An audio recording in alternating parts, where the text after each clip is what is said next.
T, PRINT, PRINT। अब लिखने वाले ने प्रिंट लिख दिया। तीनों को प्रोनाउंस करो, तीनों का प्रोनाउंसिएशन क्या आएगा? सेम। बट प्रोग्रामिंग लैंग्वेज में बोला नहीं जाता है, लिखा जाता है। अब जब लिखा जाएगा तो लिखने में लोअर केस और अपर केस की बात होती है, बोलने के लिए लोअर केस अपर केस नहीं होता है। बोलने में तीनों प्रिंट ही बोले जाएंगे, बट लिखने में तीनों अलग अलग हैं। तो सबसे पहले क्या पूछना होगा लैंग्वेज से कि क्या पाइथन केस सेंसिटिव है? क्या पाइथन में लोअर केस अपर केस किसी में भी लिखते हैं सही माना जाता है? Answer is no. Python case sensitive language है।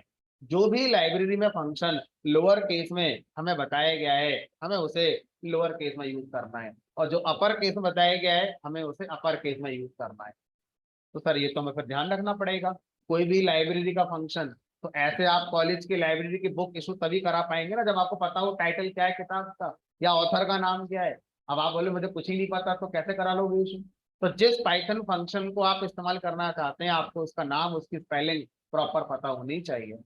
तो अब पहले हमें ये बताइए कि पाइथन की लाइब्रेरी में कितने फंक्शन है? हमने कहा होंगे कई लाख फंक्शन, माइट भी करोड़ फंक्शन हो सकते हैं। तो सर इन सबके नाम याद करने पड़ेंगे, इन सब की स्पेलिंग याद करनी पड़ेंगी, सबको ध्यान रखना पड़ेगा कौन लोअर केस में है कौन अपर केस में है। हमने कहा कायदा तो यही है। जब तक आपको बुक का ऑथर का नाम, टाइटल का नाम ना पता हो, आप बुक कैसे पढ़ लोगे?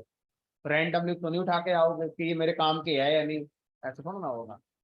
तो सही तरीका तो यही है, लेकिन थोड़ा सा आसान करा गया। और कुछ क्या बनाए गए, कुछ स्टैंडर्ड्स बनाए गए। स्टैंडर्ड बनाने से क्या होता है, चीजें थोड़ी आसान हो जाती हैं। एक स्टैंडर्ड बनाया गया कि पाइथन की लाइब्रेरी में लाखों फंक्शन हैं, लेकिन सारे के सारे लोअर केस के अंदर। तो अब आपको एक चीज याद नहीं रखनी पड़ेगी कि लोअर केस में लिखूं कि अपर केस में लिखूं, सिर्फ आपको उसका नाम पता होना चाहिए, प्रिंट। तो प्रिंट मतलब लोअर केस में ही लिखना है, अपर केस में नहीं लिखना। तो पाइथन की लाइब्रेरी के जितने भी फंक्शन है वो सब लोअर केस में लिखे जाएंगे। एक्सेप्शनली कोई होगा अपर केस में तो बताया जाएगा। अदरवाइज अगर आपको फंक्शन का नाम बताया जाए, ये ना बताया जाए कि वो लोअर केस है या अपर केस है, तो बाय डिफॉल्ट वो लोअर। ठीक है, प्रिंट फंक्शन का नाम हो गया। अब उसके बाद क्या करेंगे, इसे कॉल करेंगे।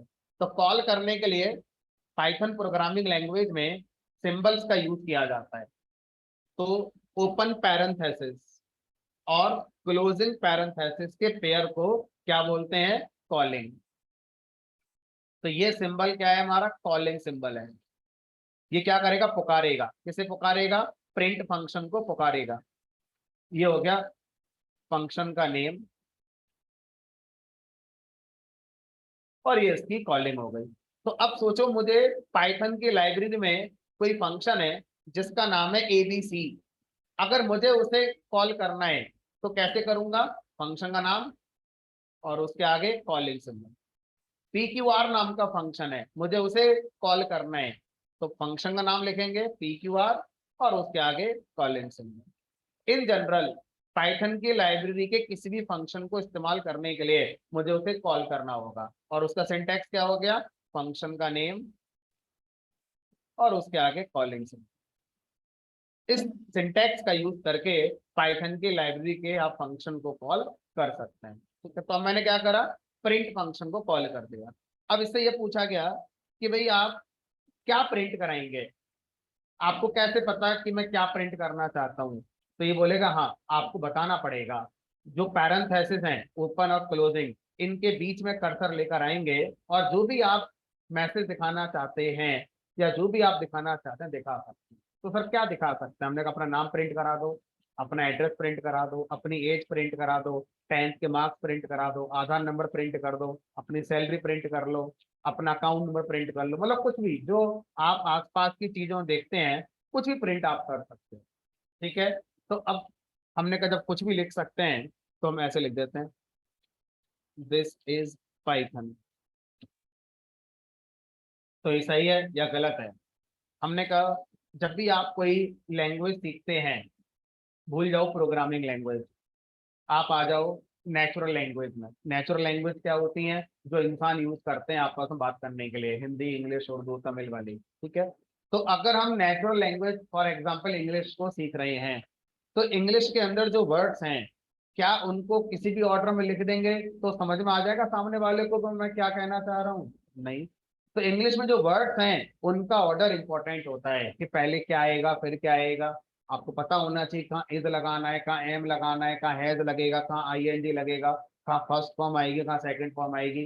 तो इसके लिए फिर क्या बनाए गए इंग्लिश के अंदर? रूल्स, जिसको हम क्या बोलते हैं? ग्रामर। तो इंग्लिश लैंग्वेज को अगर आप सीखना चाहते हैं, पढ़ना चाहते हैं, पढ़ने का मतलब है समझकर लिखना चाहते हैं, समझकर पढ़ना चाहते हैं कि उसका एक सेंस हो जो लिखा गया है, सिर्फ पढ़ना नहीं है, उसका एक सेंस होना चाहिए। तो उसके लिए क्या होगा, एक ग्रामर देखिए, एक रूल दिया गया है, बहुत सारे रूल्स दिए गए, उनके अकॉर्डिंग आपको लिखना होता है।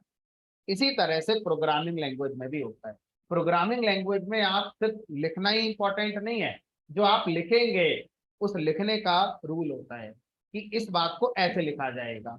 अगर यूजर से इनपुट लेना है तो उसका एक अलग रूल होगा कि इस बात को ऐसे लिखा जाएगा। अगर आपने कोई लॉजिक लगाना है तो उसका अलग रूल होगा। तो इस तरह से कोई भी आप यहाँ पर जब लिखेंगे, कोई भी क्या, इंग्लिश में सेंटेंस बोलते हैं कि मैं एक सेंटेंस लिखूंगा। इक्विवेलेंट टर्म होता है प्रोग्रामिंग लैंग्वेज में स्टेटमेंट। मैं क्या लिखूंगा? स्टेटमेंट लिखूंगा। तो कोई भी स्टेटमेंट जब मैं लिखूंगा तो उसको लिखने का कोई ना कोई रूल होगा। एक से ज्यादा रूल हो सकते हैं किसी एक स्टेटमेंट को लिखने के लिए। तो अगर आप प्रिंट स्टेटमेंट को लिखना चाहते हैं तो इसका रूल क्या है? प्रिंट फंक्शन कॉल करेंगे, जो भी आप मैसेज लिखना चाहते हैं उस मैसेज को कोट्स के अंदर लिखेंगे। कोट्स, अब कोट्स पाइथन में कई तरह के होते हैं, अभी मैं एक तरह का आपको पढ़ाऊंगा। डबल कोट से अपने मैसेज को स्टार्ट करेंगे और मैचिंग कोड से इसको एंड करेंगे। नहीं करा तो तब सिंटैक्स एरर है। अगर आप नहीं करोगे तो ये सिंटैक्स एरर है। ठीक है, तो सिंटैक्स एरर क्या होती है? जब आप अपने प्रोग्राम को इंटरप्रेटर को दोगे, क्यों दोगे इंटरप्रेटर के लिए? क्योंकि मेरा जो प्रोग्राम है वो एबीसीडी में लिखा हुआ है, सीपीयू को 0101 चाहिए होता है।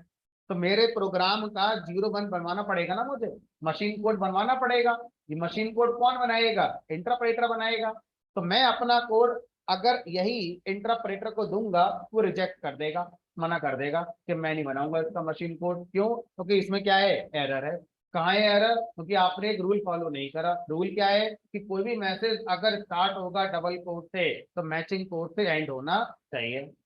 अब जब मशीन कोड नहीं बनेगा तो फायदा क्या हुआ लिखने का? तो कुछ रन होगा ही नहीं। तो आपको अपने रूल फॉलो करने होंगे। तो सर ऐसे कितने सिंटैक्स हैं? हमने कहा 2.5 महीने लगेंगे सारे सीखने के लिए, एक दिन में नहीं सीखोगे। हर काम को जो आप लिखेंगे उसका एक सिंटैक्स होगा। जितनी लाइन बढ़ेगी प्रोग्राम में, अभी तो एक लाइन पर हूं मैं, जितनी लाइन आप आगे बढ़ाओगे हर लाइन में अगर प्रिंट स्टेटमेंट है तो सेम सिंटैक्स है। अगर कोई दूसरा टाइप का स्टेटमेंट हो गया तो उसका सिंटैक्स पहले सीखना पड़ेगा। ठीक है, तब जाके प्रोग्राम बनेगा, है ना। तो हम लोग अब तक क्या करते आए हैं? टाइपिंग करते आए हैं। कहीं पे लिखा मिल गया, देख देख के टाइप कर दिया, वो टाइपिंग होती है, प्रोग्रामिंग नहीं होती है ना। प्रोग्रामिंग में समय लगाना पड़ता है। चलिए, फिलहाल हम एक स्टेटमेंट लिख चुके हैं, प्रिंट फंक्शन कॉल कर दिया और इसके अंदर से हमने एक मैसेज प्रिंट कर दिया। अब जो टेक्निकल टर्म है, लेमैन टर्म में ये मैसेज है, एक आम आदमी के लिए एक मैसेज है, बट एक पाइथन प्रोग्रामर के लिए इसको हम क्या बोलेंगे? स्ट्रिंग। ये क्या है? स्ट्रिंग। तो मैसेज और स्ट्रिंग में कोई डिफरेंस नहीं होता। मैसेज, ये जो टर्म है, ये एक आम इंसान के लिए बनाई गई है, और यही टर्म का टेक्निकल जो हमारा मीनिंग है उसे हम क्या बोलेंगे? स्ट्रिंग। तो अब मैं ऐसे कह सकता हूं कि प्रिंट से मैंने एक स्ट्रिंग प्रिंट कराई, तो आप थोड़ा टेक्निकल स्टेटमेंट बोल रहे हैं।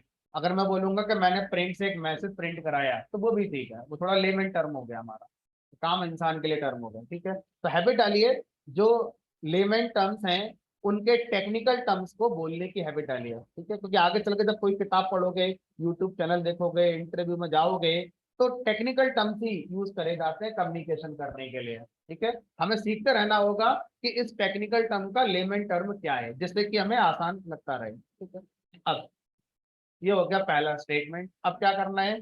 हमने कहा इसको इंटरप्रेटर को हैंड ओवर कर दो।